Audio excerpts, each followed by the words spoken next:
stronger consumption and weaker inflation pushing stocks to yet another record high.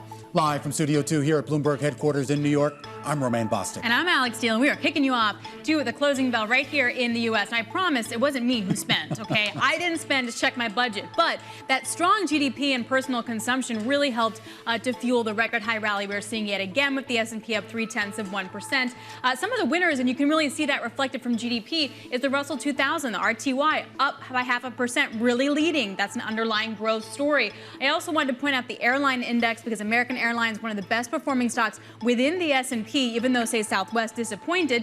The outlook for this year isn't that terrible. So we are, again, still spending. And the two-year yield down 6 basis points. I found that interesting, Romaine, because you get hot growth, you get lower inflation, and yet yields go lower on the front end. That is a little counterintuitive for some. Yeah, it certainly is here, and it gets to the heart here of what was in that report. At least as far as equity investors are concerned, they'll take it. The S&P right now clinging to a 6th day of gains and what would be a 5th day of record highs. And everyone, including Alex Steele, keeps staring this gift horse in the mouth, saying there must be something rotten in Denmark. But our team over at Bloomberg Intelligence says there's actually life to this rally. Their analysis of market performance shows that after the S&P hits a fresh high, the median forward 6-month return was roughly 9.2%. That's above the median 6.3% return for all half-year periods going back for more than 70 years. The same pattern is seen in forward 12-month performance. Now, of course, an asterisk, just because it's history does not necessarily mean it will repeat. But there is another indication out there of the strength of financial markets, and that was evidenced by a debt sale yesterday from Procter & Gamble. Why would that matter? Take a look. The company sold $1.4 billion in 10-year bonds and is said to have only had to pay 37 basis points in extra yield over comparable U.S. Treasuries.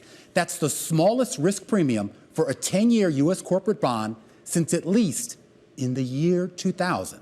Investor appetite is there, and yesterday's P&G deal pushed U.S. investment-grade bond sales above $163 billion for the month. That surpasses analyst expectations and puts us in striking distance of that record $175 billion sold in 1 month back in January 2017.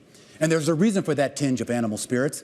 Cooling inflation is fueling consumer spending. At least that was my main takeaway from those U.S. GDP numbers that we got this morning, Alex. Numbers that showed the economy, at least at the end of last year, was still running hot. Yeah, it's counterintuitive, because usually when I stop spending, GDP goes down. That clearly did not happen right now. You also had the ECB a little dovish. You had a nice bond sale for the 7-year. All that helped animal spirits. But this was the underlying data that did. So the bottom panel here is the core PCE price index, and you can see how it just really flatlined here. Now, the white bars here are the gross domestic product, so what growth has actually happened. In the orange line is the change in personal consumption. Honestly, the story is pretty simple. Inflation goes down, spending stays higher, and GDP sticks higher, over 3%. Romaine, that's really the story. But yet we're still getting calls like Vanguard saying, hey, you know what? The back half of 2024, you could still see a recession.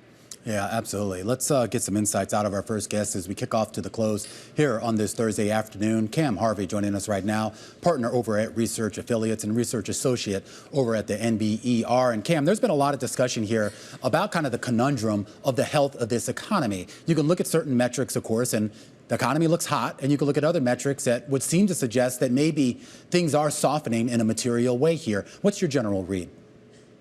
So first, the announcement today was no surprise whatsoever. Yes, 2023 was led by the consumer, and for good reason. Number one, there was pent-up demand after the pandemic. And number two, savings were inflated by government programs, and that savings has been drawn down. So consumption was actually a little lower in the fourth quarter, and the real question is what will happen to that consumption in 2024. And given that the savings rate has fallen very substantially, I believe that the consumers run out of steam and that this poses a major risk for 2024. When do you think that we'll start to sort of see that, though, actually reflected in the market? Because you're not alone in that thought. I mean, we've had a lot of folks in this program say something similar as you, but as I'm sure you can see, that's not really being reflected in equities and not really even being reflected in the bond market either. So as for equities, equities give so many false signals in terms of what will happen in terms of the economy. The equity market has a very poor track record. The bond market, on the other hand, my indicator of the inverted yield curve has got a very good track record. It's 8 out of 8 without a false signal. And we've been inverted since November 22. And it turns out that over the last 4 recessions, the lead time to a recession is on average 13 months. We're in the 14th month. But overall, if you look at that consumption, 2023, if you look at personal consumption and government expenditure, that's 87% of the print that we saw for 2023. That will likely decrease. And a leading indicator of how bad it is for the consumer in terms of savings is delinquencies on auto loans, credit card loans. Like, you've run out of savings. Cam, but we didn't see that last quarter. Like, the data showed that maybe savings went down a little bit, but also that real wages were also higher. So that's just not happening. And you say that the yield curve is a good indication, but like it hasn't been yet. Well, you cannot actually, we're only at the average lead time. So we cannot say it's a false signal yet. So when you're at the average, it's far too early to say it's a false signal. And what I'm talking about is not 2023. I'm talking about 2024. Those savings have been drawn down. And it's unrealistic, in my opinion, to think that we'll have the same strength from the consumer sector in 2024 that we had in 2023. It's clear that the savings rate has dropped below 5%. Sure. And again, if you are not paying your credit card, where the interest rate is 20%, you've run out of savings. And that's a leading indicator, and it's trouble to come. Also, things like student loans. All of a sudden, you got to pay. And that was reinstituted in October. Sure. Cam, then it does beg the question, like, we're all now expecting the Fed rate cuts. It's just a question of the pace. You can argue the same thing over in Europe as well. Jonathan Gray of Blackstone spoke earlier to Bloomberg, and here's part of what he had to say about that pace. My gut is they will cut rates. The question is, will they do it as quickly and as deeply as the market wants? That's hard to say, but I think the direction of travel is pretty clear because there's good news on the inflation front. Cam, what's your call? So there was good news on the inflation front in 2023. So if you used real-time shelter inflation, in 2023, the rate was at the Fed target, 2% or below. And the Fed blundered in increasing rates multiple times in 2023. So I actually agree that we need to undo the damage that the Fed caused. To me, the way to achieve the soft landing, which is slower growth and maybe like a minor recession like 2001 or 1990 and 91, the way to avoid a serious slowdown is for the Fed to act decisively and to decrease rates. And a 25 basis point cut, that's just not good enough. They should move faster and more decisively to mitigate the damage. So again, yes, 2023 looks pretty good, 2.5% overall real GDP growth. And that's much greater than people expected. But the key is 2024, and we need to be proactive, not reactive. All right, Cam, hey, we really appreciate it. Thank you so much for helping us break it down. Cam Harvey, partner at Research Affiliates and Research Associate over at the National Bureau of Economic Research. Romain, we got some breaking news. GM's Cruise self-driving unit has disclosed inquiries by the DOJ and the SEC. This comes as a report that they released a report today where they're blaming the poor leadership for mishandling its cruise robo-taxi crisis. And they're hoping to sort of get the cars back on the roads, but it seems like the DOJ and the SEC are now offering inquiries. The stock is just up by 0.6%. All right, the scoop on the Bloomberg terminal. We'll try to get you some more details on that as we continue to kick off to the close. A big look at some of the big movers today, including health insurers taking a tumble, this time after Humana warned of lower profits ahead, a deeper dive into changes affecting the industry. And plus, Microsoft announcing layoffs across its video game divisions, including Activision Blizzard, which it bought last year. We're going to look at what's driving the move. And we're going to get some insight on the state of global supply chains. Tensions continue in the Red Sea. Our guest is the co-founder and CEO of Rezelinik, and we're going to talk to her about how companies should be navigating those waters. That conversation coming up in just a bit. This is Bloomberg.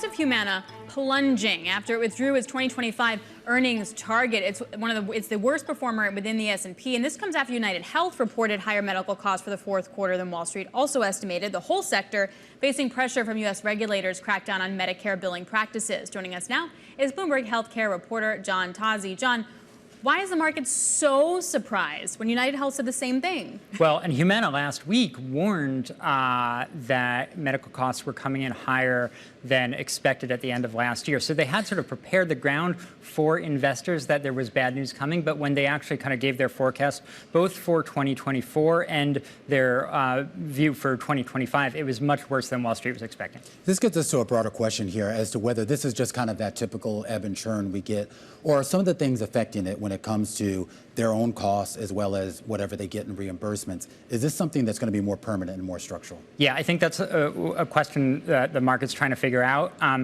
Definitely, there are kind of big increases on medical costs coming out of the COVID pandemic that it sounds like insurers were not prepared for. That's colliding with policy changes from Washington, where they're looking at some of the practices that have led to reimbursements. Frankly, what made this such a attractive market for insurers for so long, and they're dialing that back. Now that's phasing in over the next few years, but the combination of those two things is really squeezing some of these companies.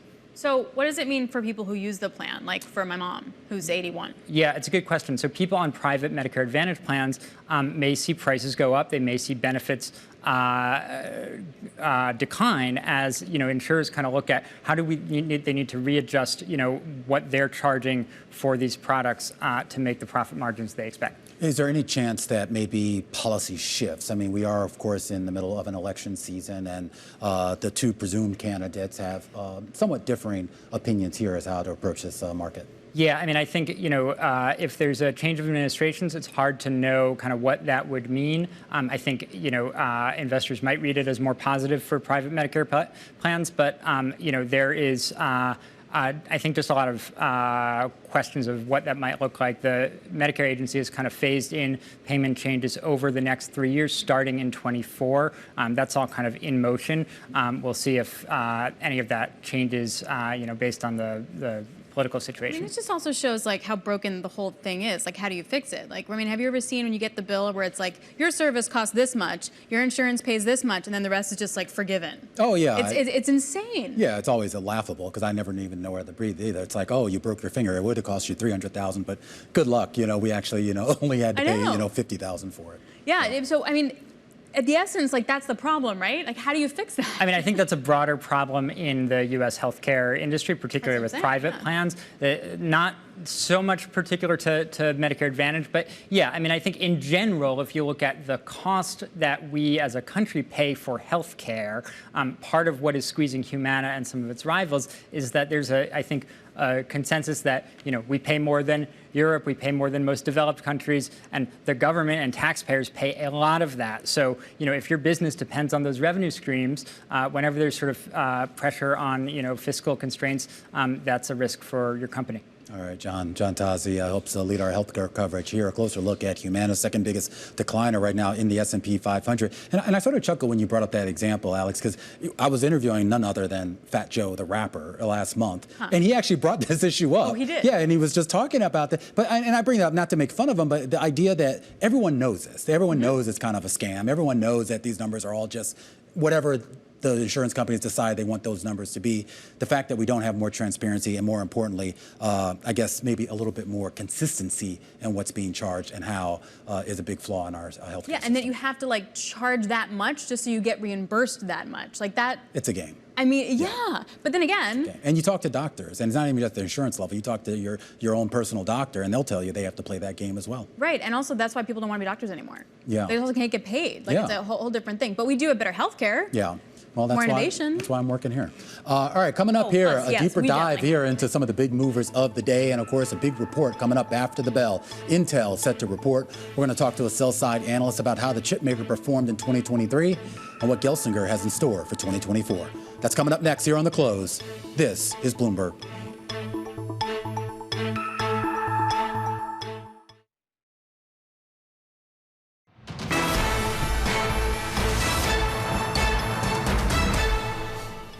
Let's get a view from the sell side with our top calls, the big movers on the back of analyst recommendations. And we start off with Avis Budget Car, an upgrade to buy over at Deutsche Bank, saying Avis is a steady operator among the car rental firms. That's the analyst's view. And he tells investors not to presume that the negative sentiment around Hertz will find its way over to Avis. Some investors agree, pushing the shares higher by 3% here on the day.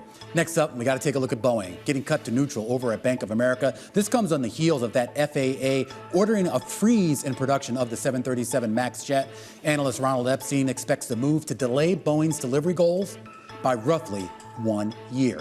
Those shares lower again by 6% here on the day. And finally, let's take a look at Lam Research.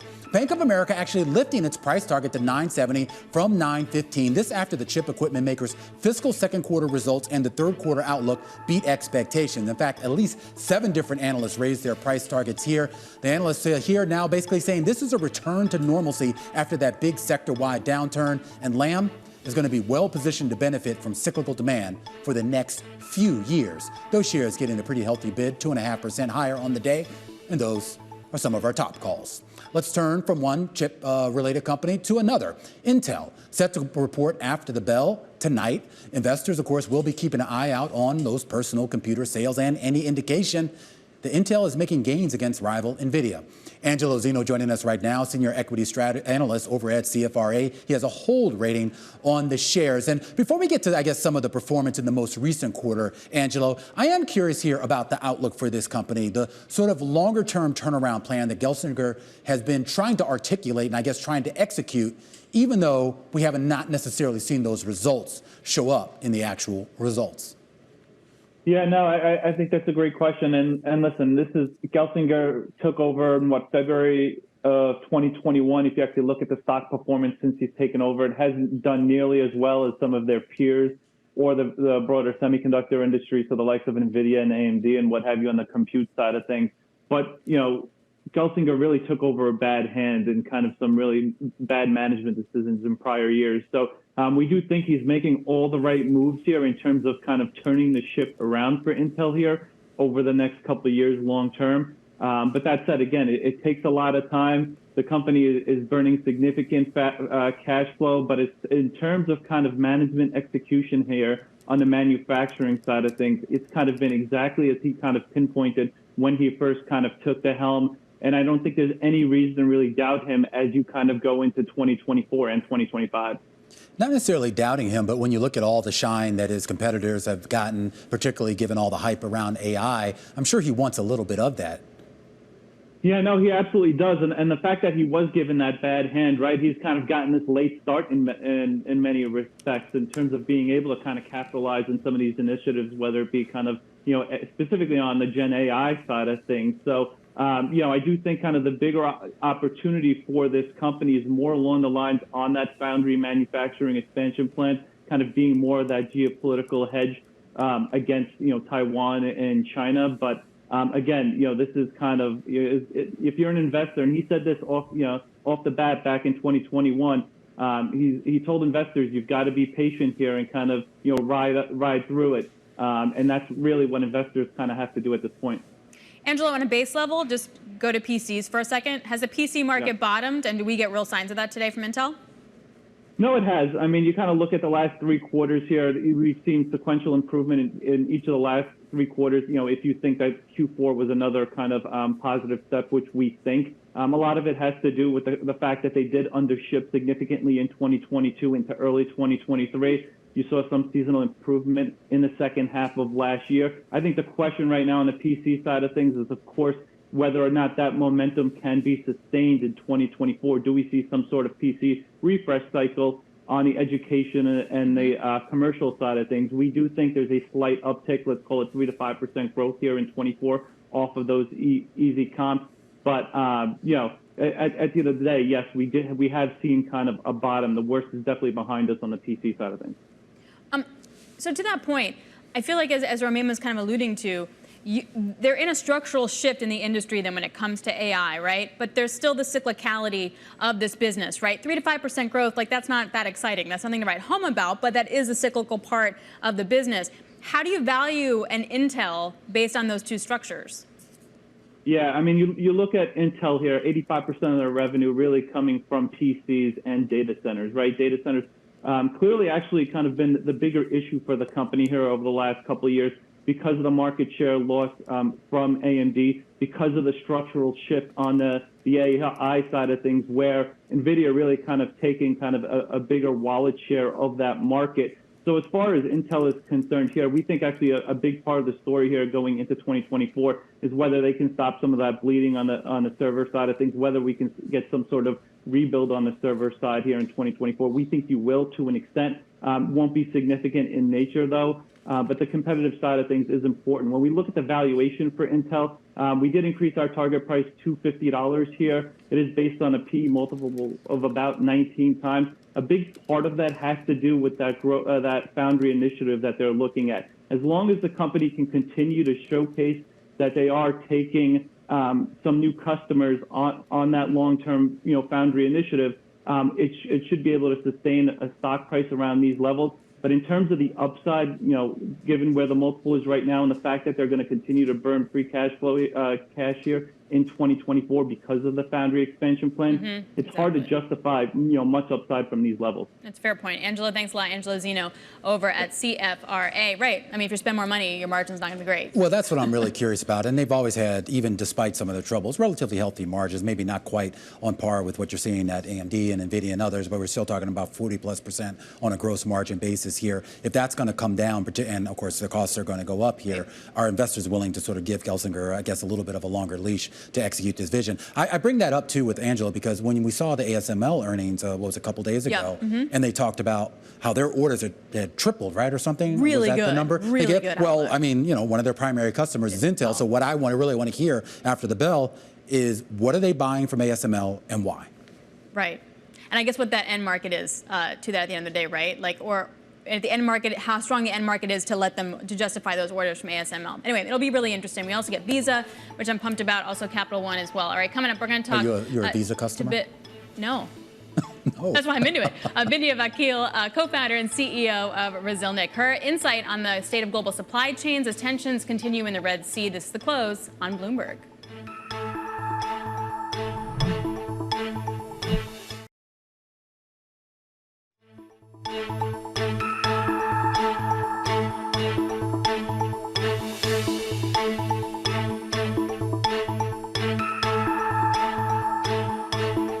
Just about 3:30 p.m. here in New York. This is the countdown to the close. I'm Romaine Bostick. And I'm Alex Steele. Looking forward to earnings. That's going to be really fun. Like I mentioned, Visa. Yeah, absolutely. And of course, we get Intel, which at least in the old days used to be a big bellwether for the chip industry. And now maybe it's a big bellwether for just how much appetite there is for tech. I mean, tech is really what sort of pushed this market to yet another record high. And we're seeing that again today, at least for the S&P. And some boring guys like IBM, like really like leading the way on that too. Boring. Don't say that out loud. It was like old school blue, IBM, man. Big Blue's back. All right, let's focus now on the tensions in the Red Sea and the impact on the shipping and global supply chains. Clearly, the feed-through of that to inflation is really key to central banks, particularly those over in Europe. So many container liners continue to reroute their vessels around Africa, and that has still caused an increase in fuel and insurance costs as well as transit time. So we want to get more insight on rising container rates and the impact on global supply chains. Joining us now, Bindia Vakil, co-founder and CEO of Rezilnik, a supply chain risk management company. So it used to be there were just consumer good cargoes that were being diverted, and that was what was being increased in terms of time. Now what's being diverted and how much? There are over 2,300 ships being diverted right now as we speak, which means 4 extra weeks have been added to the transit. That also means that's one direction, so reverse is also diverted, which means you're seeing anytime you're waiting for something to arrive at a factory or in your shelves, add that timeline. That also means containers are in the wrong place at the wrong time because they're taking longer to be on in transit. What Rezlink's data shows is that our customers are working very collaboratively right now with their suppliers, not just their direct suppliers, but more importantly, the tiered suppliers. They're suppliers who are suppliers of their immediate and direct ones to really understand where those product dependencies are, which of their which of their products are taking that longer route and where they might experience a disruption globally because of this. India, I also read today that Qatar, one of the world's biggest LNG exporters, is delaying some shipments now to Europe. So now it's starting to affect the product and the chemical and the commodity sector. Are you also noticing that? Definitely. Our data shows that across the energy, obviously chemicals, automotive, appliance, heavy machinery and equipment, all of these are products that typically go over ocean. And this is not an isolated event. This is actually building. We are not quite done yet. The other thing is this is coming also on top of the issues in the Panama Canal, the delays because of drought. So we're not seeing just one isolated event and that will ripple and go away. This is still not done. We're still in the middle of it, and it's building on top of already a disrupted supply chain. Well, can you talk a little bit more about that disruption? When we've been focusing so much on this show over the past few weeks, just about those shipping lanes, whether it's what's going on in the Suez Canal and the Red Sea or the climate conditions in the Panama Canal, but there's a whole chain on both sides of the ocean, depending on where you're starting here, that also have to be affected for it. If that ship comes in a week late, it's not like the stuff that's sitting there at the docks waiting to pick it up is just going to stick around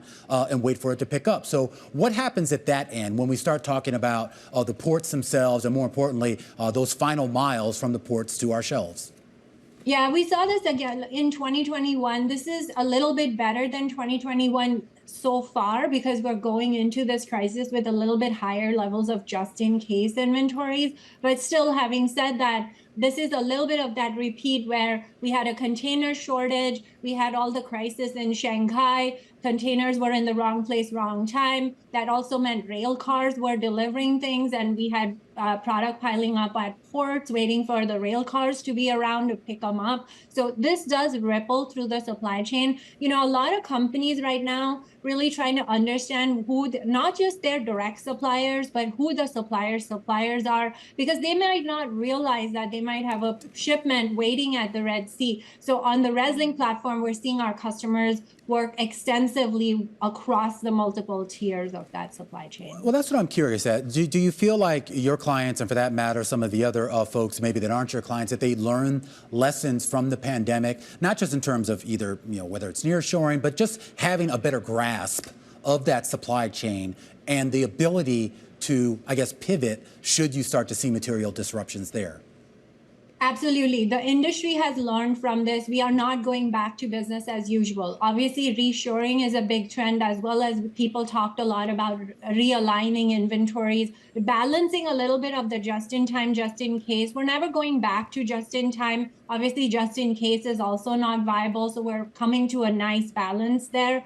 We're also seeing more companies looking at China plus one and, not having all their eggs in one basket. And most importantly, the most effective strategy is visibility, knowing who's in your supply chain, having a program in place to monitor events 24/7. So you're first to know whenever something happens, and to not only have the data, but to have a collaboration capability in place with a second or third tier supplier within the minutes and hours of these disruptions. And of course, that's exactly what ResLink is intended to provide. So let's say they have that information, Bindia.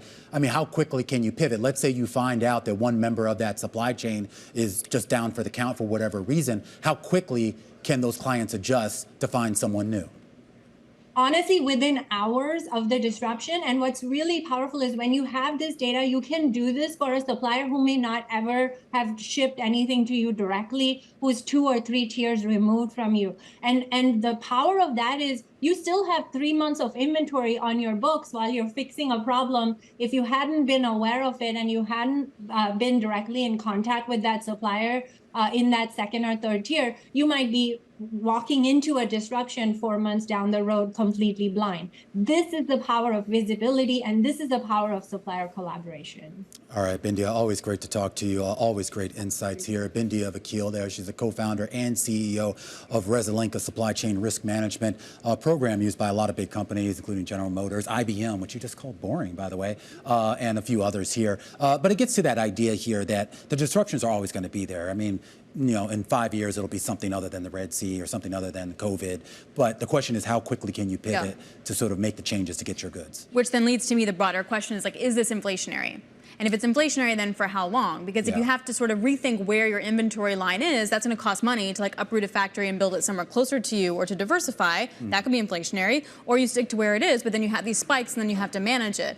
And central banks can't do anything about that. Yeah, and I am curious about the nearshoring thing. I feel like we kind of overhyped that a little bit. I mean, there's certainly some sectors that I think can do that successfully, but for other sectors, it's just not going to be practical and from a cost perspective. Well, right, but then when you have President Trump, if he gets reelected, talking about 10% tariff on all imports, you're going to have to reshore. Yeah. So then what does that do? Yeah, a lot. Well, I mean, that shows you how complex the supply chain is. Alex Seal, sticking with us here. A lot more coming up here on the show. Of course, we have an eye on the markets here. Stocks still camped out right around record highs. The S&P up 0.3%. The NASDAQ poking back into the green.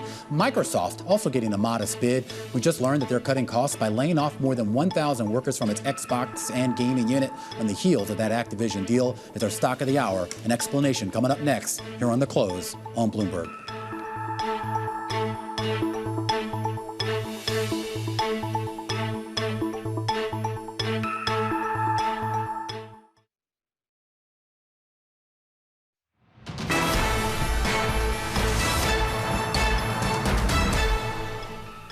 Welcome back to The Close. Time now for our stock of the hour. A closer look at Microsoft, up for a third straight day here, though the gains are relatively modest.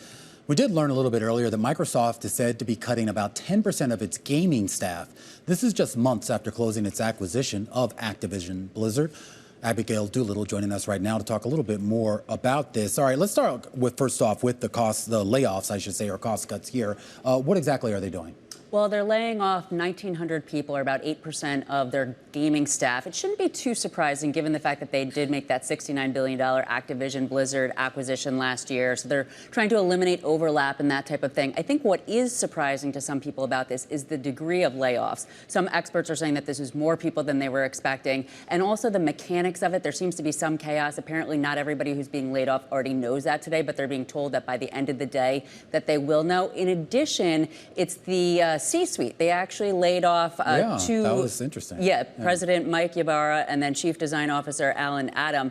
And apparently the way it was announced was saying that he's chosen to go, President Mike Ybarra in particular. But just last November, and I'm just going to quote this, he said at a BlizzCon convention, someone will drag me out of Blizzard. That's how long I will be here. Wow. So there seems to be a little bit of a disconnect at what's going on. That said, he put out a tweet today basically smoothing it over, saying that he's going to have to watch his beloved Blizzard from the outside. But I think that what's really capturing the attention here is the degree of the layoffs, the who's, and the mechanics. That's causing the noise. When you buy a company, you lay people off. It's a merger thing. I mean, it makes sense. It just maybe the extent of it's different. Yeah. We also got news that the FTC is looking into big tech's practices and relationship really with AI. Yes. I was reading on the MLive blog that like, okay, does this put a dent into the Magnificent Seven rally? I don't think it's going to. I mean, the FTC is already going off of after Amazon. I think it's more of a story as opposed to something that's going to affect their numbers right now. And they're really wanting to know everything about the AI relationships, the investments, the partnerships.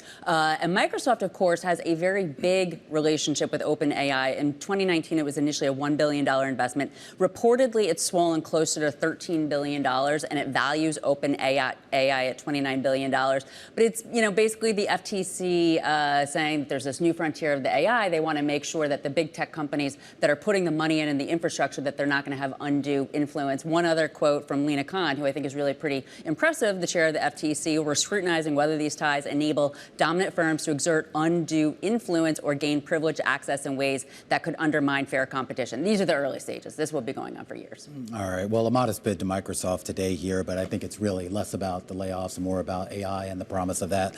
We had that 60% run up in the shares over the past year that we just had on the screen. Abigail Doolittle there with our stock of the hour. Microsoft only up 0.3%, but hey, you know what? I mean, sometimes it's those incremental gains that keeps people happy. Yeah, also, but this goes to my whole, no one's super jazzed about the rally, even though we keep making record highs. NASDAQ is now flat. The S&P is only up by 0.3%. Yeah, but I mean, historically, sometimes these rallies have more staying power. And when you get those big bump up where everything rallies, 10% in a couple of weeks or something, It fades fast. Then you almost have, and inevitably have that fade. Do you know this about me, though, that I'd like No. rather put like soup cans and like gold bars under my bed? Like I'm really risk averse. Really? Yes. So Interesting. if I'm you're, skeptical you're a of something, doomsday prepper is what you're telling us. 100%, but you do the Yeah. opposite. So like, Okay, I'm just impressed you can do that in a New York City apartment. oh no, I don't do it. I'd like to, but no. You kidding? There's no way I have enough space for that. But the idea too that I guess the point really being, if you keep getting some call buying, right, which we've seen, Yeah. does it just sort of keep getting higher and higher for the overall S&P because you have this call buying, right? So it's like a self-fulfilling prophecy because no one wants to bet against this rally. No one wants to bet against this rally, but you also get to this idea of sort of relative gains, right? The idea is where else are you going to get this type of gains on a risk-adjusted basis here? Money market fund? I don't know. I mean, you're already you're sitting on gains for some of these stocks right now that are already in double-digit percentages, and we're 4 weeks into the year. All right, fine. Put money markets what under you got my on bed your money too. market? All right. Oh, I got like over 5. All right. We continue to count you down to the closing bell. Priya Misra joins us next. This is Bloomberg.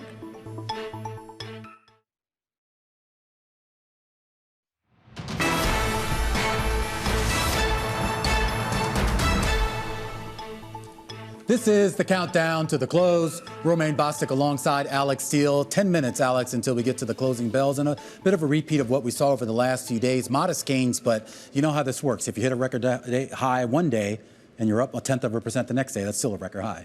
He's so smart. I know. You're the best. Did you like my mansplaining? So grateful. Thank you. Don't worry. I'll oil explain you and I'll explain you for sure, too. So the S&P, like Romaine was just saying, was up a little bit, but the utilities index is the third best performing index. S&P Energy Index, the best performing index. That's kind of funny. Utilities and energy doing really well. Oil's getting a bid. There's no real true fundamental reason why, so that sort of filtering in there. Of course, the worst performing stock in the S&P, what's really dragging down consumer discretionary, guesses? Tesla, down a whopping 12%. Although, honestly, a 12% move in Tesla, doesn't that feel like, okay, yeah, and? Yeah. Like kind of normal in a way. I mean, I appreciate the lack of visibility, but you know, Dan Ives was really negative on that quarter. Yeah, a lot of people were there. You see the downdraft there in Tesla shares, biggest decliner in the S&P. Humana right on its heels, also down about 12%. Let's get right to it here. Priya Misra joining us here in studio too, fixed income portfolio manager at JP Morgan Asset Management, as we count down to the closing bell. And we talk about this rally, which has kind of been the lumbering rally in equities, I should say, this inequities that we've seen here. And there's been a lot of talk about how financial conditions have eased. There's also been some discussion here about some of the commentary we've gotten out of Fed members, including Fed Governor Waller, that said that maybe financial conditions aren't as loose as people think they are. I'm glad you bring that up because I think Governor Waller's comments were everyone focused on his points around rate cuts. But I thought it's very interesting. He talked about the easing in financial conditions and he said net, if you were to, I think financial conditions are always context dependent. So what Governor Waller said was look at financial conditions, but also look at the macro environment. The fact that inflation is decelerating this fast, the economy is slowing, actually means that financial conditions are not that easy. In fact, he said financial conditions are as tight today as they were when the Fed last hiked. So that's telling you that the Fed doesn't see this as something they need to push back against. I think that's a big focus going into next week's meeting. I don't think they're going to push back against cuts. Maybe timing of cuts, but I don't think you hear from the Fed that we're not ready to cut rates. So this whole everything rally that we've seen, which is I think built on immaculate disinflation, the Fed starting to cut rates, allowing the soft landing to continue. Yeah. I don't think the Fed's pushing back just because financial conditions have eased. But I mean, I'm sure you've been paying close attention to the rally in treasuries and that drop that we've seen in rates here. Do you think that there was anything appropriate about that repricing, or that's just basically a pipe dream? I think today's repricing you can struggle with because was there enough in the data for a 7 basis point move? Not clear, but was there enough in the data yesterday? So if I look at it big picture, I actually think interest rates are fair versus every other asset class that I would argue looks pretty stretched in terms of pricing in a soft landing. So I actually think the treasury market is sensible in taking those rates lower. I think they can fall more because remember the hedging quality of treasuries is back. The fact that the Fed is open to cutting rates, inflation is heading lower. We're going to get a key inflation report tomorrow that is going to make those 3-month, 6-month moving averages get below 2%. That means if the economy slows down faster than the market's pricing in and risk assets struggle, those treasuries are going to look very attractive. So I actually think that the decline in rates, not on a daily basis, but in general, I think makes sense. We're long duration. We're looking to add on any backups. So Priya, there is the other school of thought that like the recession's coming and things are going to get really bad. We spoke to Cam Harvey at the National Bureau of Economic Research. He might not have said get really bad, but he definitely warned on a consumer slowdown and really took the other side of that GDP data that we saw. Here's part of what he had to say. Yes, 2023 was led by the consumer, and for good reason. Number one, there was pent-up demand after the pandemic. And number two, savings were inflated by government programs, and that savings has been drawn down. So consumption was actually a little lower in the fourth quarter, and the real question is what will happen to that consumption in 2024? And given that the savings rate has fallen very substantially, I believe that the consumers run out of steam. Priya, what do you think about that? So I have some sympathy for that as a tail risk. Okay. But here's the counter to that. If the labor market remains healthy and the unemployment rate is in the 4% type range, average hourly earnings running 3.5 to 4 with inflation at 2, look at real incomes, they're growing. And so the consumer can continue to spend, we can moderate. And I think the data we've seen shows some moderation. Does it moderate to recession levels or does it moderate to normal levels? I think that's the big question. Right. So I think we're in a soft landing right now. Will this persist? The trillion-dollar question, I think, depends on the Fed. Can they cut quickly enough? Can they taper QT quickly enough? If they do, perhaps we can continue in the soft landing. I do think we should keep in mind that point that maybe the consumer will slow down faster. I think we have to be mindful of that. We're looking at every revision, every data point. In corporates, look at every company and look at the guts of that company. Can they handle restrictive monetary policy? But for now, I have to say that the consumer looks strong. The corporate, look at corporate fundamentals, very strong and a lot of demand for corporate paper. So if you're adding to the long end on any kind of move lower, what do you do with the front end? Like, is that appropriately priced based on what you just said about the eco data and then where you think the Fed's going to go? I think so. So in a soft landing, I would argue the Fed can cut to 3%, market's pricing in 3.3. So we're not pricing in much below that. In a hard landing, the Fed's going well below that 3%, 2%, 1%. So I would say even owning 5-year notes, I think anything shorter is very dependent on when do they start. Is it March or May? But the moment you get into the 5-year or beyond treasuries, it's about the total amount of cuts, less about the start or do they go 25 or 50. And I think those cuts are fairly appropriate in a soft landing. Much more can happen in a hard landing. If that tail risk happens, those rates are going much lower. So I would say even owning 5-year notes on a backup makes sense. If you're nervous around duration risk, buy 5s. Yeah. Maybe you don't have to go all the way to the 30s. Well, if that scenario does start to play out in terms of the cuts and when they start here, what does that mean for QT? Is that basically done? The quantitative tightening done? They basically reverse that or at least stop it? So what Chair Powell said in the last press conference was they can continue QT well into the cutting cycle. I don't really believe that they can because but isn't QT partly responsible for that perception of tight financial conditions? It is, but the Fed sees it as that's something that they're doing with the balance sheet, with excess reserves. Yeah. But, New York Fed, or ex-New York Fed, Lori Logan, the Dallas Fed president, actually brought up a very interesting idea of starting to taper QT when RRP gets to a low level. I think they're getting close. RRP is at $600 billion. Yeah. It gets to 300 or 200 billion. I think the Fed starts to taper QT so that they don't get that September 19 type repo spike. I think that's what they really want to prevent. So I think a combination of rate cuts, tapering QT can actually allow the easing in financial conditions to remain. All right, Priya, always great to talk to you. Priya Misra there, fixed income portfolio manager at JP Morgan Asset Management. Help us count down to the closing bells. Just about 2 minutes away here.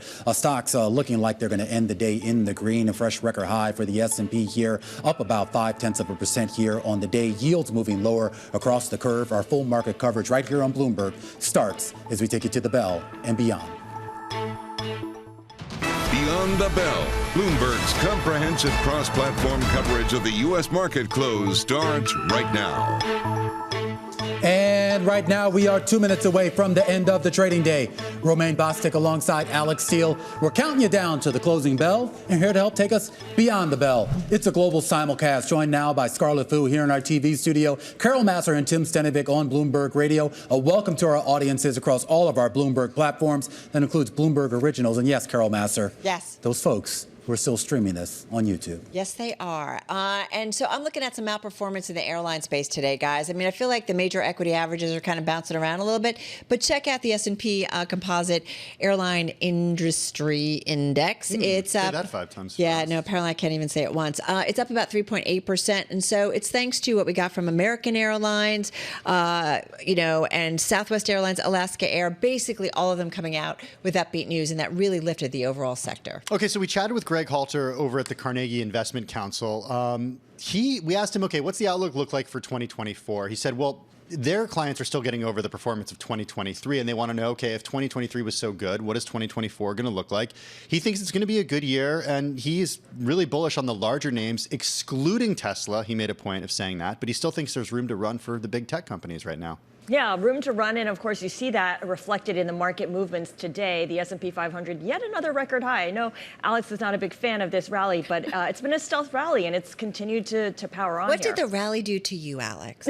So much heat. Romaine, you're giving me, look, they're ganging up on me now. I'm kind of on your side, Alex. Well, I mean, we actually meet without you, and we all say, okay, how are we going to take digs at Alex today? We should point out we're going to get several earnings after the bell tonight: Visa, Capital One, as well as Lam Research, Weyerhaeuser, and Intel. Let's walk through the numbers here before those numbers drop, with the Dow Jones Industrial Average higher by more than 200 points here on the day. That's going to be good enough here for a gain of about 0.6%. The S&P higher by about 26 points, back around that 48.90 level, a gain of 0.5%, while the NASDAQ is higher by 0.2%. The Russell 2000 also getting in on the action. In fact, that's your relative leader here on the day, up 0.7%. All right, and just digging a little bit deeper into the S&P 500, guys, most names in the index, more than 400 to the upside, Scarlett, just about 100 to the downside, 1 unchanged. All right, let's take a look at the sector performances. Out of 11 groups, 2 were in the red: consumer discretionary, which of course includes automakers like Tesla, and the healthcare index, which really includes those health insurers. Everything else is in the green, led by energy, as oil prices top $77 a barrel. All right, I'm going to go to the individual gainers, if I may. And I talked about airlines earlier. That is definitely on the list. But I'm going to start with IBM because, lo and behold, among some of the top gainers. You know, Alex thinks IBM is boring. Old school. Old school. Watson, you know what? Watson wants to have a word with you, Alex. Okay? Alex, I don't disagree with you, but do you know what? IBM is the 5th gainer in the S&P 500 this year. It's up about 16%. And it's an outperformer today, but I think we're going to go to another one that's a really big tech name that we've got to watch. Intel out with earnings. Intel earnings out, crossing the wire right now. Fourth quarter revenue coming in at $15.4 billion. That's a modest beat here. The street on average was looking for about $15.2 billion here. Not really seeing a bottom line number that jumps out at me, so I'm going to get right to the forecast here. So we're talking about the fiscal first quarter here. The company's saying that it actually sees adjusted revenue in the quarter of $12.2 to $13.2 billion. That's an incredibly wide range, and it's well below the average of street estimates. The street on average was looking for $14.3 billion. Once again, the company guiding to $12.2 to $13.2 billion. So the top end of that range is $1 billion less than what the street was looking for. And Alex, here's your bottom line number forecast, I should say, for adjusted EPS in the quarter. The company's saying that in the first quarter, it expects adjusted EPS of 13 cents a share. The street was looking for 34 cents a share. Yeah, we also got some gross margins, too, coming in about 44.5 versus 45.5, which is the expectation, right? We talked a lot about how they're spending on their at their foundries and having to put more money in, and they're not going to be able to get that margin out, and we're really seeing this. But they gave guidance. Weren't we worried they weren't going to give guidance? Well, you want them to give good guidance. Well, yeah, but like we were also worried they wouldn't say anything because they didn't have any visibility. Well, they gave first quarter guidance, but not full year guidance, so that's pretty notable too.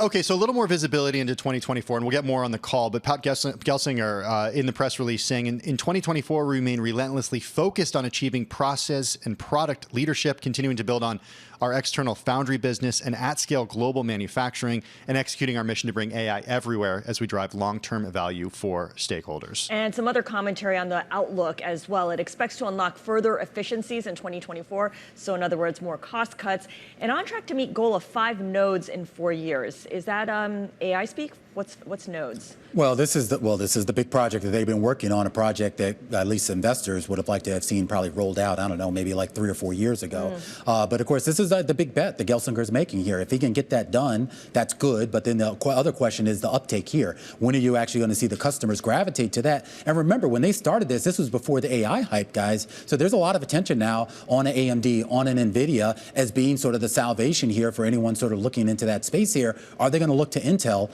as someone that they actually want to do business with? Right. NVIDIA is the one to match. That's the one that everybody is gunning for. Anybody in the chip sector, that's what they're doing for. And that's what was certainly one of the focuses here. What's interesting is you're now looking at Intel's shares in the aftermarket down just shy of 7%. They were down 10, 12% as these numbers hit, with some concerns, obviously, about that first quarter outlook. Having said that, again, Intel on track, as you guys were saying, to meet goal of 5 nodes in 4 years. Do you buy into the Intel story longer term that they are doing this transformation? It's going to take some time. Do you buy into it? Because the stock is definitely off its lows. I mean, that's the bet here. Guys, I have some other breaking news here. Some management shifts happening over at JP Morgan. So Jennifer Pepczak is the co-chief executive officer of Consumer Community Banking. She will now become co-head of the investment bank along with Troy Rohrbaugh. I hope I'm saying that right. I'm probably not saying that right. So Troy Rohrbaugh and Jennifer Pepczak will become the co-CEOs of the investment bank over at JP Morgan. This feels like a big shift for JP Morgan, just in terms of their leadership, especially from their consumer and community banking as well. It feels like, I mean, any kind of management announcement at JP Morgan leads to the next question of, is Jamie Dimon setting people up for his successors? Is this part of the succession plan? It may well be. We've seen plenty of people elevated and then kind of sit there and then end up leaving the firm. What does he say? 5 more years over and over again. 5 more years. Yep. Yeah. I mean, and look, he's been there for such a long time. He's the only big bank CEO who was there through the financial crisis. So there are questions about that. But look, investors are pretty happy with his performance thus far. Yeah. It's just interesting to see these changes. Sorry, I'm a little obsessed with Intel right now. But there are changes that we are seeing.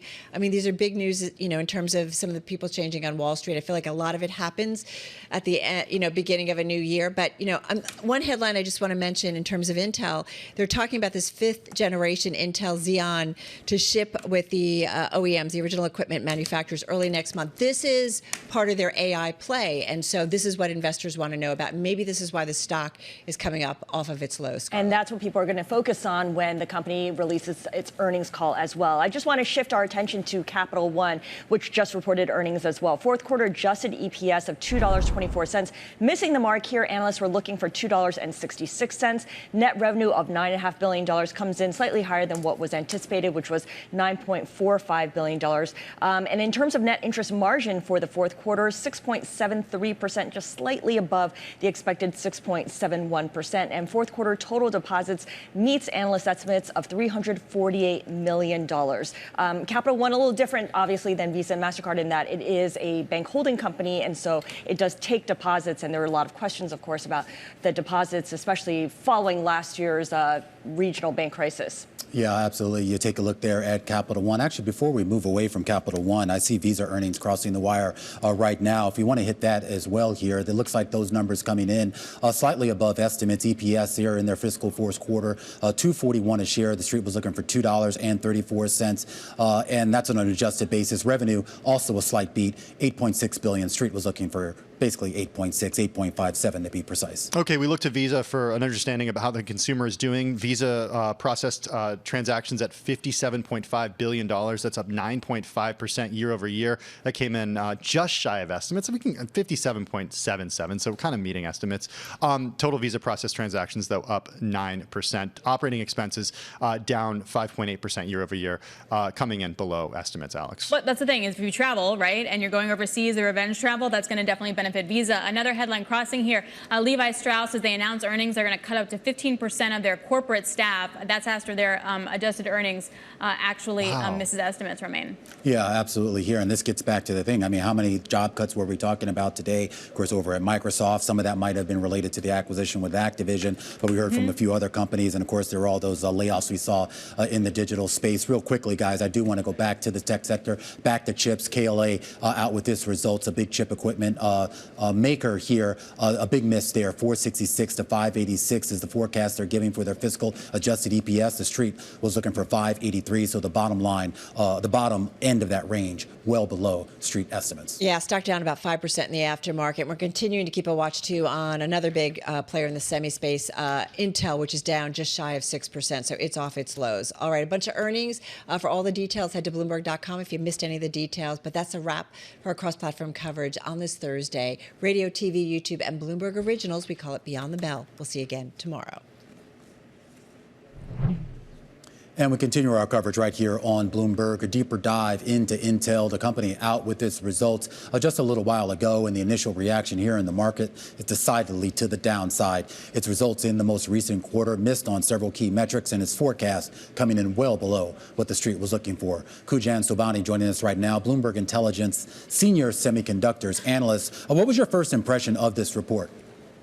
I mean, look, the 4Q results were in line with what we expected. We expected a slight upside to the client segment as customers are expected to draw down higher inventory for Intel, especially the new generation, which have higher ASPs. So that's where you see a shift mix towards that in 4Q. But the 1Q guidance miss, that large of a miss, we expected slight miss, but that was surprising to us. And to me, that suggests at this point that the typical PC seasonality and server seasonality in 1Q is going to be worse. And also there's headwinds from auto, industrial, enterprise, and networking, which it doesn't seem like their data center and PC ramp is going to offset. Yeah, and that's something that we had heard from Texas Instruments as well.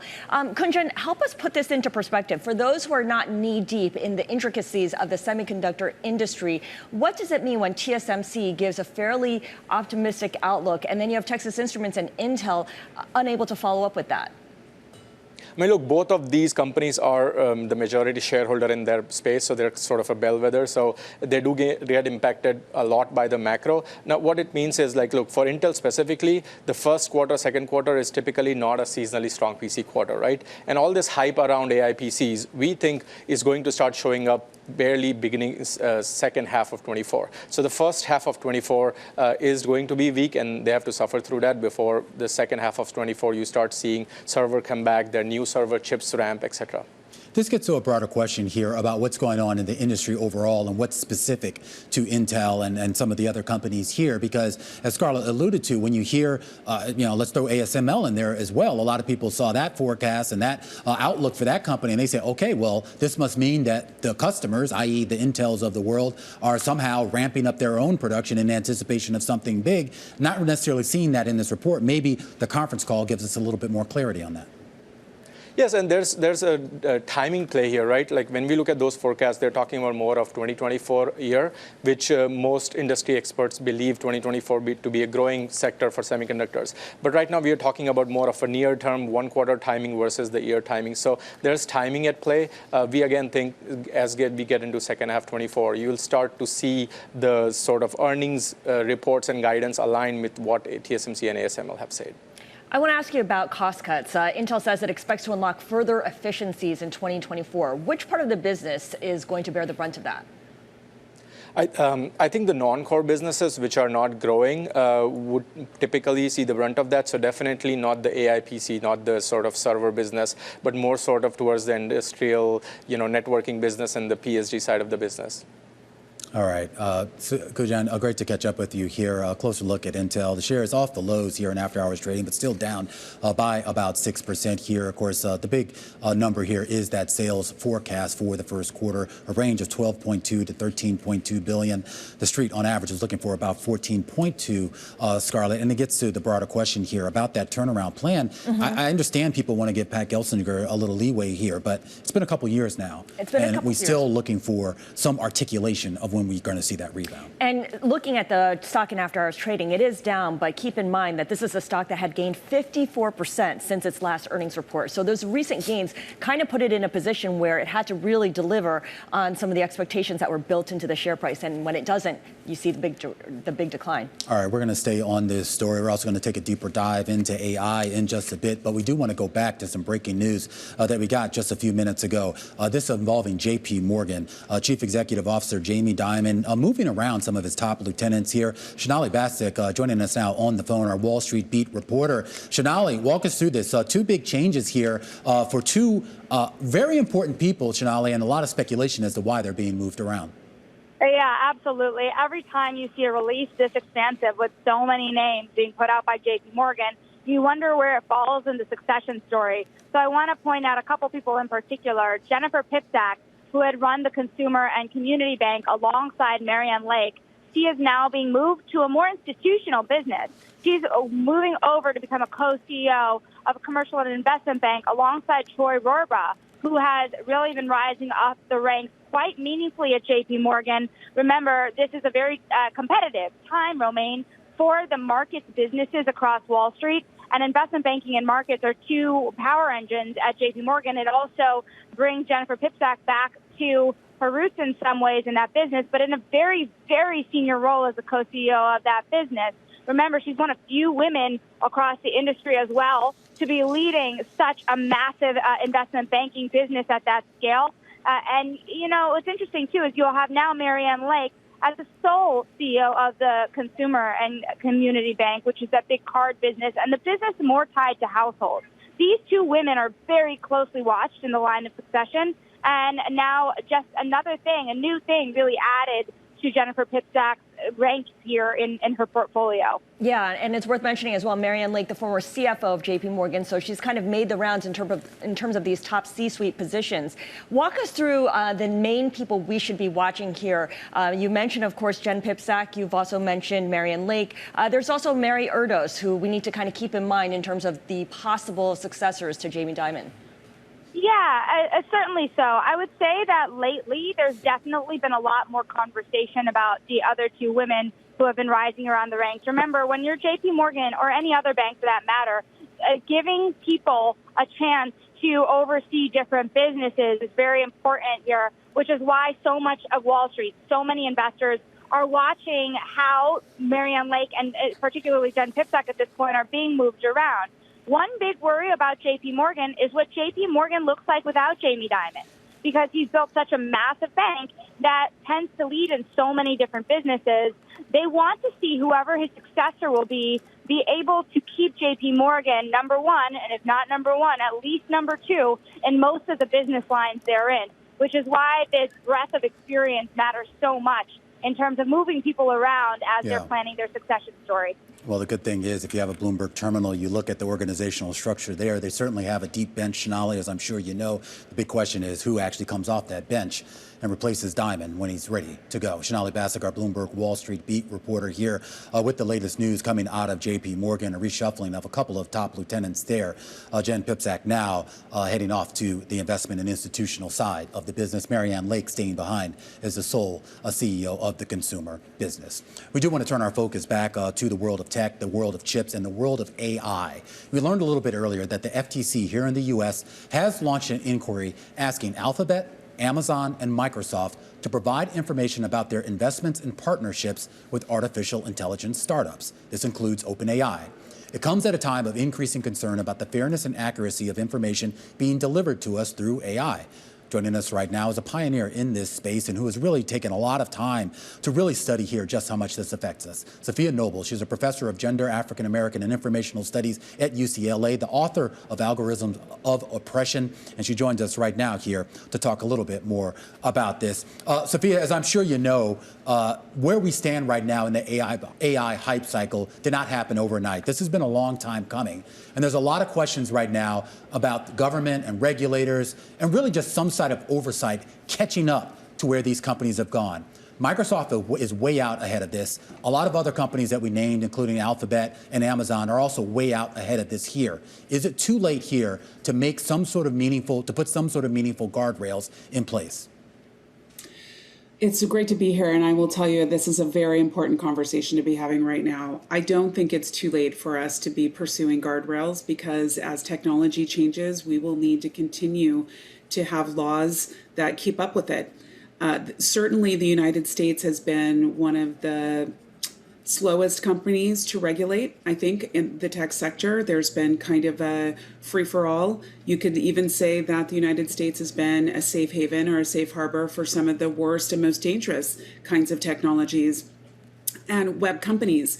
So that the FTC and even the White House and Congress are trying to legislate and pass executive orders or pass new rules is incredibly important. And of course, we need to be engaged in international cooperation with other governments and communities around the deployment of artificial intelligence on our publics.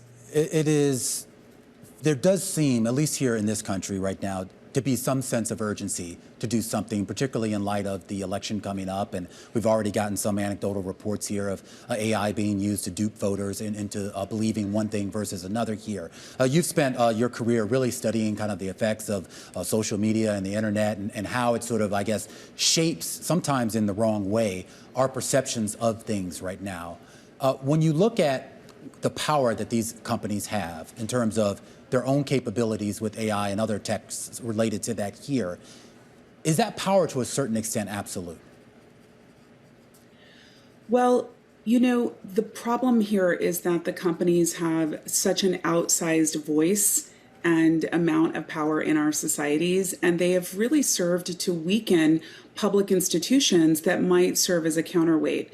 So, for example, I live here in California, where we have our public education, our public universities kind of crumbling under the weight of a lack of public funding. But we know the public funding for resources that take care of educating people, giving them health care, providing them with kind of the critical thinking tools that they need to engage with these technologies even. It's weakened when these companies don't pay taxes, when they offshore their profits, and they don't reinvest in the American public. So it's a systems approach that I think we need to be thinking about.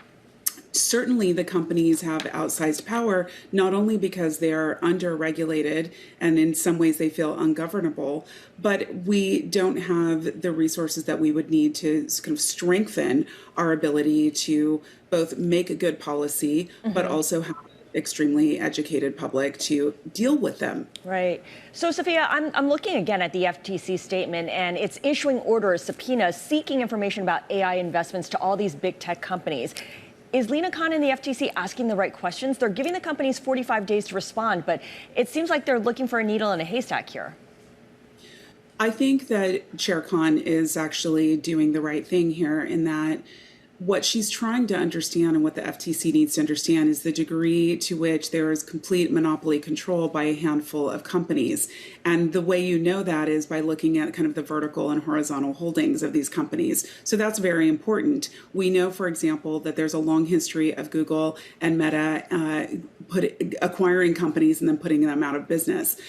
So it's very important that we have some type of public oversight and mechanism. The FTC is the body that looks out for consumers and the public to see which companies are too powerful and potentially engaging in harm against consumers. And of course, all these tech companies that we're talking about, Microsoft, Amazon, Alphabet, they're global companies and their services are used around the world. What is the risk that regulators from other countries, from Europe, where they're certainly much more robust on regulation, or in Asia, start making their own inquiries? Well, we've already seen the European Union put forward very specific kinds of legislation because they're concerned about American companies having outsized influence in their countries. We can certainly point to companies like Meta, Facebook, interfering in elections all over the world in terms of Cambridge Analytica and other kinds of voter suppression kinds of projects. So, of course, with 60 elections on the horizon, many countries are concerned about American companies' practices and how they're going to influence their democracies or otherwise. I think the challenge here is that while we're looking to different kinds of bodies to regulate, we have to also be looking at things like trade agreements and the way in which trade agreements often supersede regulations. So this will be an important place, I think, for the United States to have a say in ensuring that American companies are not only not harming Americans, but also people around the world. Well said. Sophia Noble, really appreciate your joining us and sharing your insight. Sophia is director of the UCLA Center on Race and Digital Justice. She is the author of the book Algorithms of Oppression: How Search Engines Reinforce Racism. Now coming up, the top three, where we focus in on the top three movers and shakers at the center of the day's big stories. This is The Close.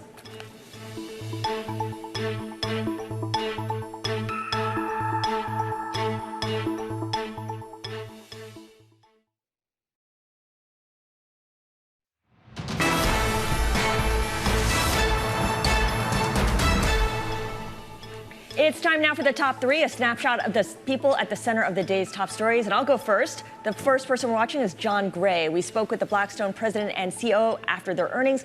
Here's what he said about the real estate market. Romain. All right. Well, I think we're having a little trouble with that audio here. I'm sure whatever he had to say was good. He called the bottom. He called the bottom. Yeah. Is that what it was? Because I didn't actually see the interview. But thank you for saving us there, Scarlett. Yeah, I mean, look, there are a lot of people that are saying that if we haven't seen the bottom, we certainly averted maybe some of the worst case scenarios. Let's move on here. I'm taking a look at Robert Isom. He's the CEO over at American Airlines. They came out with earnings. They had a conference call, and the real fireworks weren't about the earnings. They were about Boeing here. Isom really adding to the chorus here, basically saying Boeing needs to get its act together. I'm going to quote him directly. He says, we're going to hold them accountable. He says Boeing, quote, needs to get their act together. And of course, he's at least the fourth major CEO of a major airline who's basically come out and said that what's happening over at Boeing right now is just a bridge too far. Yeah, Alaska Air United also, of course, not happy with what's been going on. Let's move on to Jim Harbaugh. He's leaving the University of Michigan to return to the NFL, and this time to coach the LA Chargers. To quote George Costanza, Romain, he is going out on a high note. He's going out on a high note. Definitely a big mic drop moment for him there. And I guess he can see if he can recreate some of the magic that he had in Michigan in the pros. But as you know, of course, coaching in the NCAA and coaching in the pros are two entirely different things. Obviously, he has experience there. I mean, he did okay. What was he, at San Francisco? Yes, and he brought them to the Super Bowl. I know he didn't win. He lost to his brother, but... Yeah, he lost to his brother, and I wouldn't say he brought them to the Super Bowl. I think there were a couple other people that brought them there. No offense to him. I mean, I don't hate him too much. Just a little bit. I'm sorry. I just cannot like him. All I remember is as a kid when he was, quarterbacking the Bears, and I use the word quarterbacking very loosely there. And, I never forget him for that. Yeah. Well, he also was a quarterback for the Chargers when they were with San Diego, and now going back to the Chargers this time in LA is like, a complete round trip. Maybe he'll move them back to San Diego. You can go home again. All right. Doesn't LA have enough teams? LA has many teams. Yeah. We are days away from the 2024 Grammy Awards. We've got a conversation with Harvey Mason Jr. He's CEO of the Recording Academy. That's coming up next. This is The Close on Bloomberg.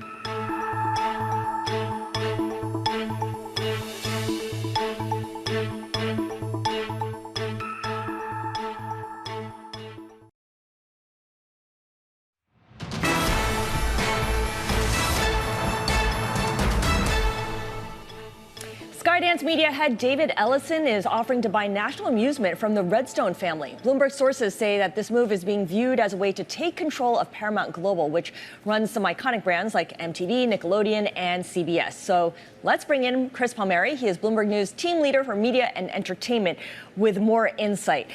There's speculation that David Ellison was looking into this, but why make the move now when National Amusement and, of course, Paramount faces some financial trouble, and he could probably pick it up later at a cheaper price?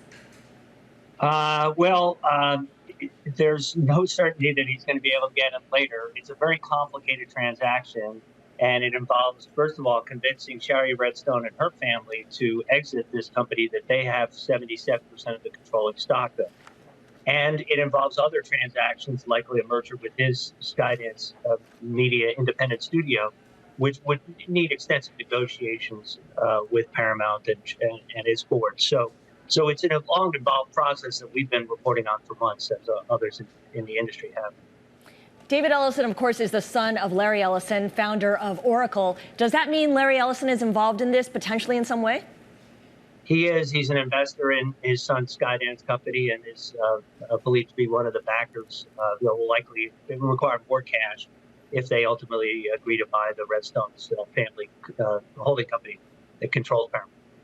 I am curious about how long this could potentially drag out, Chris. I know this is a bit of speculation, but we had a story on the Bloomberg terminal with your byline on it, basically saying that Bob Bakish, who heads Paramount Global, basically telling employees there to kind of settle down for now until they sort this out here. But if you work there or do any kind of business with them, you have to be a little bit concerned here about where this is going.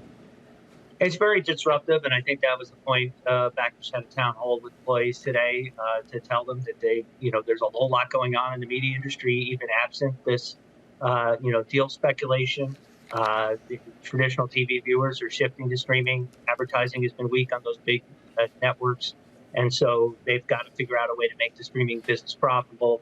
It's widely expected they're going to have layoffs in coming weeks, and he's changed the strategy a little bit, particularly internationally. But what does that sort of look like for profitability? I mean, I harken back a couple days ago, Chris, when we got those results out of Netflix. And if there was any real takeaway from that, it was that Netflix is the undisputed leader right now, at least in the streaming space. And you can probably make an argument they could be one of the undisputed leaders in Hollywood overall here. So what's the catch-up plan here? Is there one, or is this just about consolidation or withering on the vine? Well, right now, as Bakish articulated today, instead of being this global streaming company, which is what a lot of folks had designs, in fact, we heard similar things out of Comcast and their Peacock service today, is they're going to license more of their shows around the world to local streaming companies, and they're just going to focus on a few really big markets, U.S., obviously, Canada, Australia, some other countries. They're dialing back on some of the foreign language production that, Netflix has been really good at taking these original shows from different countries and spreading them all around the world. Paramount doesn't have that kind of money at this point. They're still losing so much money on streaming, so they're going to focus on international franchises, that Yellowstone, for example, that they can take all over the world. All right, Chris Palmieri, thank you so much for keeping us up to date on the latest soap opera here with Paramount and the efforts to potentially sell it. It's been in play for a few weeks now, and it looks like David Ellison is a potential suitor. Let's take a look at how markets closed on the day. We did have record highs. Any gain at this point is a record high for the S&P 500 and the NASDAQ 100. Bonds up across the curve, so yields declining as a result. The 10-year down by 5.7 basis points. Keep in mind, we have the Fed meeting next week, of course, but the European Central Bank did meet today, and ECB President Christine Lagarde reiterated the possibility of cutting rates in the summer. Traders heard that, and they started betting on a rate cut in April, because why not? Yeah, still a big disconnect there in terms of rate expectations, and I think the communication coming out of these central banks will get a little bit more clarity on that next week. In the meantime, we continue to focus here on the here and now, and well, actually, maybe not. When we come back, on this day, we're going to open up the almanac for a closer look at the birthday of Nike. And we'll leave you with a question before we go to commercial. What was the retail price for a brand new pair of Nike waffle trainers when those sneakers were first introduced in the 1970s? Don't cheat, Scarlett. No, but what's a waffle trainer? Can you please tell me? We'll be back in a moment. This is The Close on Bloomberg.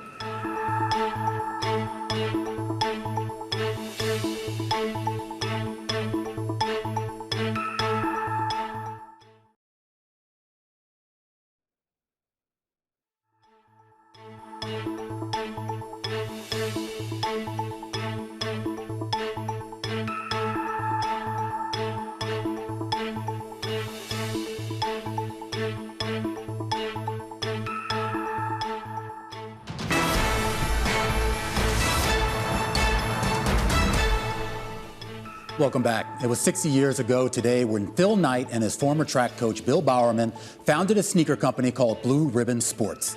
It started out as a resale business, basically just a U.S. distributor for the Japanese shoe company that's now known as ASICS.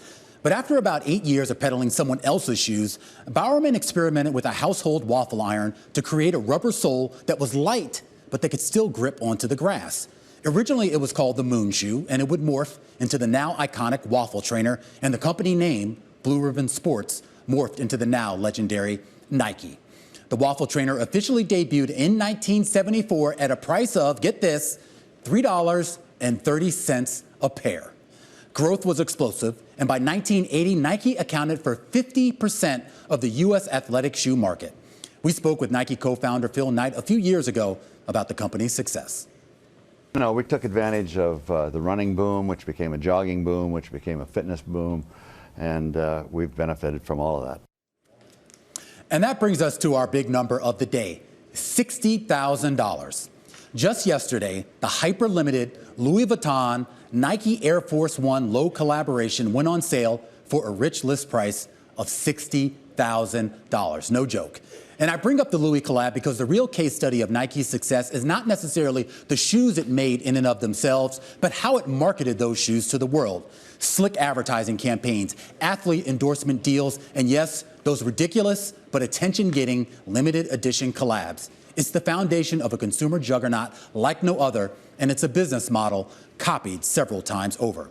Matt Powell, a former editor of Sports Executive Weekly, spoke fondly of Phil Knight in a Bloomberg interview several years ago. He said Phil Knight understood the power of marketing. He recognized the credibility of celebrity. He pioneered the intersection of commerce and sport. Scarlett? Very well said. And I'm just looking at a pair of Nike waffle trainers now on the Nike website. It's about $70. No. Nowhere close to that $3.30. All right, let's stay with spending and consumer spending and dig into the latest results out of Capital One. Capital One reported net revenue that came in slightly higher than analysts anticipated, $9.5 billion. Adjusted EPS, however, did miss the mark, $2.24 versus the expected $2.66. Let's now bring in Ben Elliott, who covers financial companies for Bloomberg Intelligence, including Capital One. Ben, thank you so much for joining us. When it comes to Capital One, and of course we know it as a credit card issuer, but it's also a lender as well, where does it fall among the lenders out there? Is it in the soft lending camp? Is it in the camp that is having difficulty seeing demand for its loans?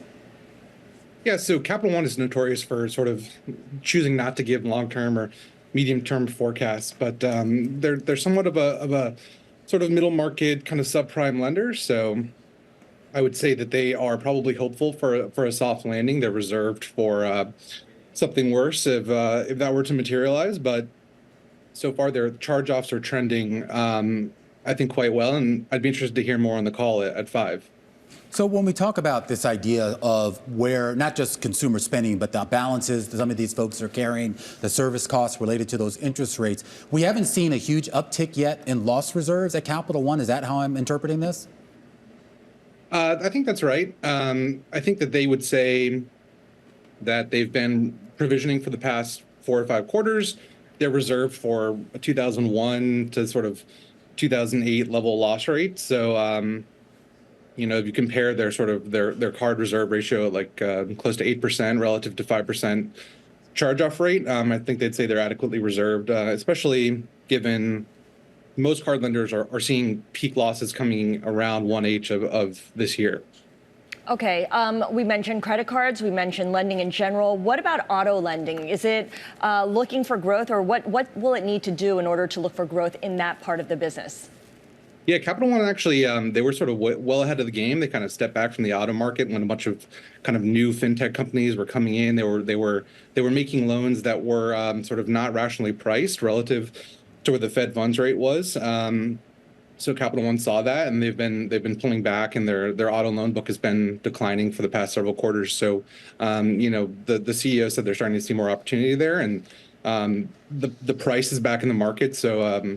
2024 could be the year that they sort of lean back into auto and you see more growth there. All right, Ben Elliott there of Bloomberg Intelligence. A closer look at those earnings out of Capital One. Those shares down 1% here in after hours trading.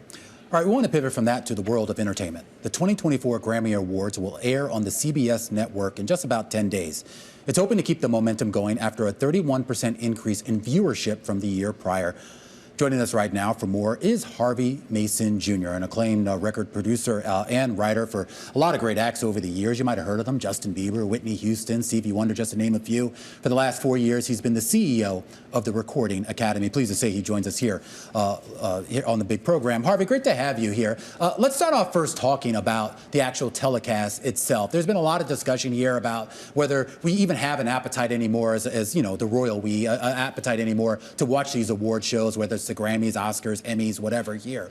Is there a sort of hope that maybe the lull that we've seen over the past couple of years, that was indeed just a lull rather than a meaningful shift deeper into the future? Well, first, I'll say thanks for having me. It's great to be here.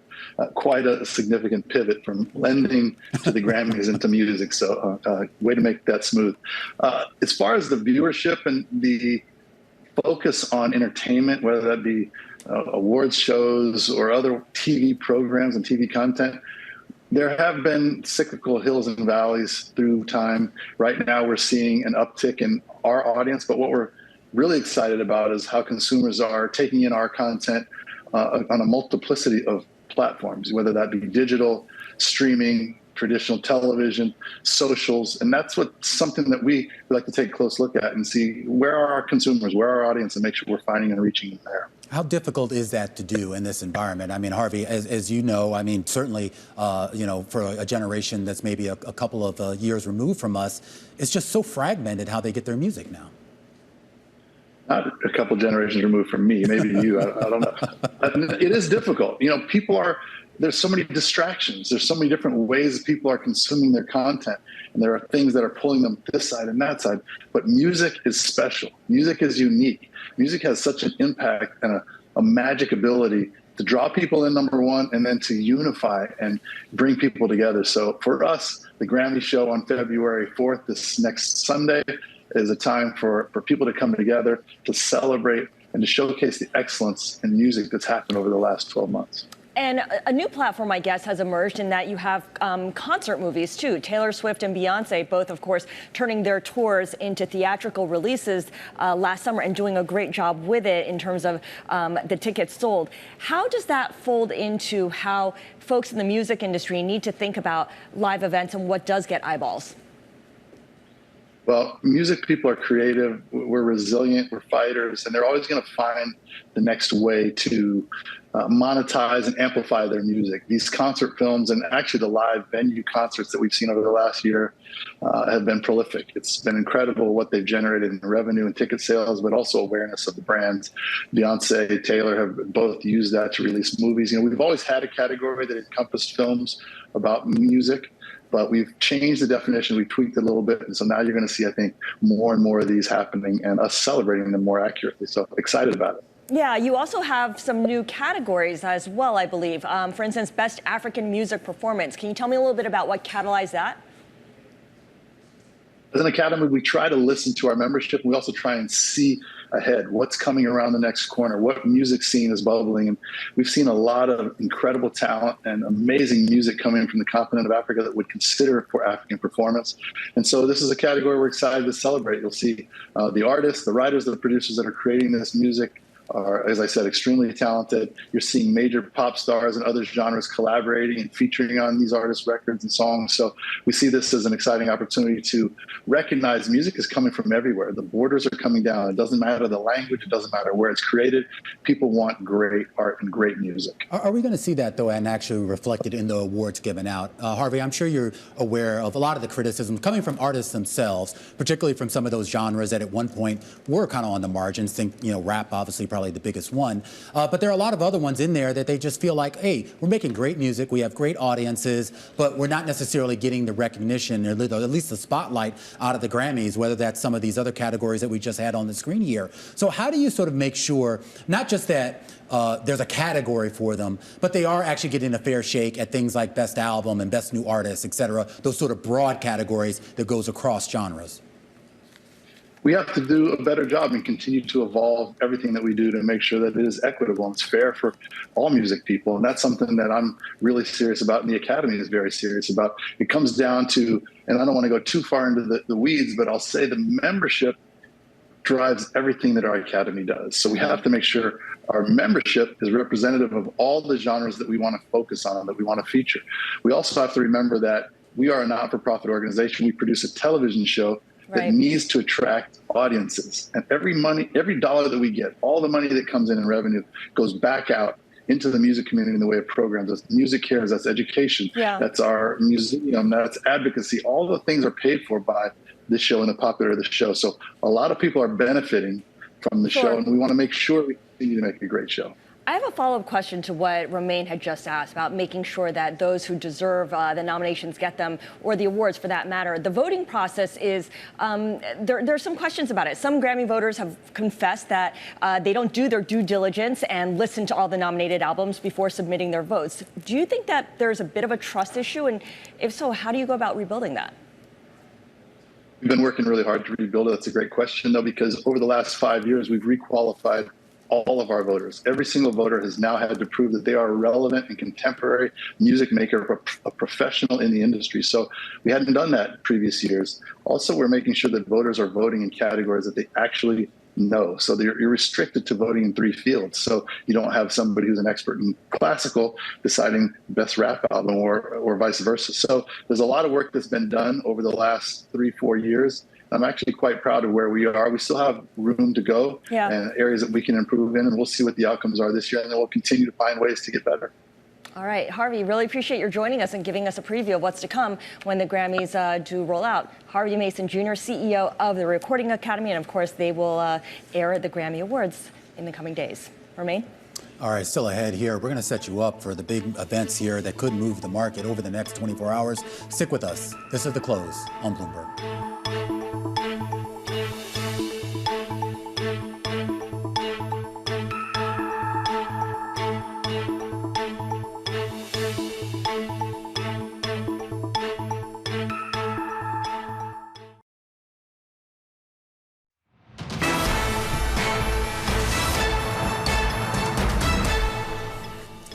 Welcome back. One of the big catalysts today was, of course, the U.S. economic data, the read on fourth quarter GDP. Another big data point on tap tomorrow, Scarlett, and that's going to be the PCE data. This is a monthly number, and experts say that the numbers will show easing inflation. Anna Wong, chief U.S. economist at Bloomberg Economics, joining us right now. Anna, are we going to actually see that disinflation trend continue in that number tomorrow?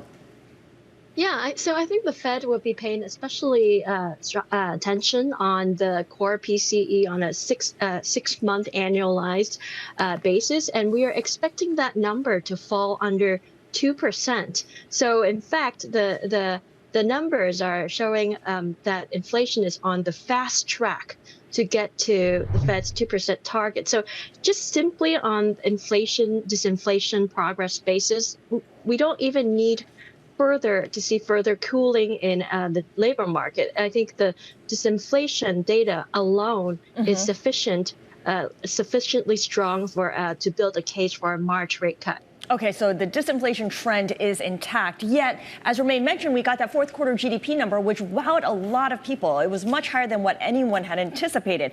How might that factor into economists' thinking about inflation going forward? Right, you know, Scarlett, GDP number tends to be backward looking. And remember, in the early part of 2022, there was 2 quarters when GDP was negative, but nobody thought that the economy was in a recession. Because there are components in today's GDP print that was driving this blowout number is trade and inventories. And both these indicators are not expected to further contribute to positive momentum in the next quarter. That's because, the rest of the world is growing weaker than the U.S. And by that consideration alone, our model, which mimics the Fed's international trade model, which suggests that in the next couple of months, trade should be dragging on growth rather than contributing on growth. So I don't think that the GDP data will be a big factor in the Fed's consideration, particularly that it tends to be revised by a lot in future quarters. Yeah, those revisions are going to be really interesting here, given, of course, how they came in well above expectations, but we always see those revisions maybe take it down a little bit of a notch. Anna Wong, chief U.S. economist over at Bloomberg Economics, and of course, we'll have full coverage of the PCE release at 8:30 a.m. tomorrow morning. We're also going to get some other economic data here as we set you up for what to watch tomorrow. We get the PCE data. We didn't really talk about it, but that includes personal spending as well. Yeah, and personal spending has been the thing that has saved corporate America time and again, certainly in 2023. We'll wait to see what those numbers look like. But of course, the consumer's resilience continues to be the big theme that we watch for, not just in the data, but in earnings as well. And that was in the, in that GDP report today, right? You're talking about a slowdown in inflation and an uptick in consumer spending. If that's not Goldilocks, I don't know what is. I'll quote Michael McKee, who I thought said it best on the program earlier this morning, was basically, it looks like the Fed did their job for the quarter. The question is that job going to continue here into the new year? For now, the soft landing hope is alive and well. All right. Some other big events, too, as well. We've been talking about central banks. We get one tomorrow. The Bank of Japan comes out with its minutes from its meeting. Minutes of its meetings. Yeah, there we go. And of course, the BOJ didn't do anything the last time around. So of course, people will be looking through it to see if they're going to give any kind of hint as to when they might actually exit negative interest rates. And while we focus on the macro, there are still a lot of earnings to keep an eye on tomorrow, including, well, a big one, Archer Daniels Midland, which I think already gave us a preview of what to expect. And the CFO and what's going on with the nutrition unit. The headlines have not been good to ADM. And of course, we also hear from some financials, including American Express and First Citizens. Yeah, particularly on the back of those Capital One and Visa earnings. Really appreciate you watching us today. We'll be back tomorrow with full coverage of all your market-moving action. If you want to know what's going on in the world of politics, stick around. Balance of Power coming up next, right here on Bloomberg.